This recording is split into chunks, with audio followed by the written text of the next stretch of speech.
এবার রাতের আধারে নয়, প্রকাশ্য দিবালোকে ধর্মীয় প্রতিষ্ঠানে থাবা বসালো চোরের দল। ঘটনা মঙ্গলবার সকালে সোনামুড়ার শহরের প্রাণকেন্দ্রে রামঠাকুর সেবা মন্দিরে। অভিযোগ, মন্দিরের প্রণামী বাক্সের টাকা পয়সা চুরি হয়েছে। পরে পুরোহিতের উপস্থিতি টের পেয়ে চোরের দল পালিয়ে যেতে সক্ষম হয়। খবর পেয়ে সোনামুড়া থানার পুলিশ এসে সিসি ক্যামেরার ফুটেজ সংগ্রহ করে। ঘটনার সমস্ত বিষয় খতিয়ে দেখে পুলিশ ঘটনার তদন্ত শুরু করেছে। এইভাবে দিবালোকে চুরির ঘটনায় নিরাপত্তা ব্যবস্থা নিয়ে বারবার প্রশ্ন উঠছে।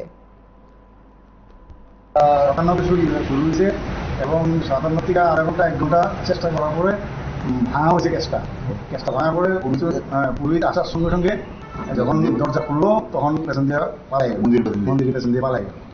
এইটাই আমাদের শহরের মধ্যে এত বড় একটা চুরি, এবং ঠাকুর মন্দিরে দিনের বেলা সকাল 9টা 9:30 10টার মধ্যে এই চুরি, এটা অস্বাভাবিক, মানা যায় না। আমরা সরকার যাতে আমাদের পুলিশ আইছিল, আইসে রিপোর্ট লিখে লেগে গেছে এবং কইছে তদন্ত করবে, এতটুকু বাস।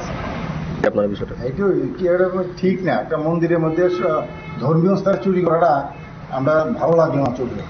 কারণ চারিদিকে আমরা তো সিসি ক্যামেরা আছে, সিসি ক্যামেরা তো দেখা যাচ্ছে যে কিভাবে চোর আসলো, কিভাবে ভাঙলো।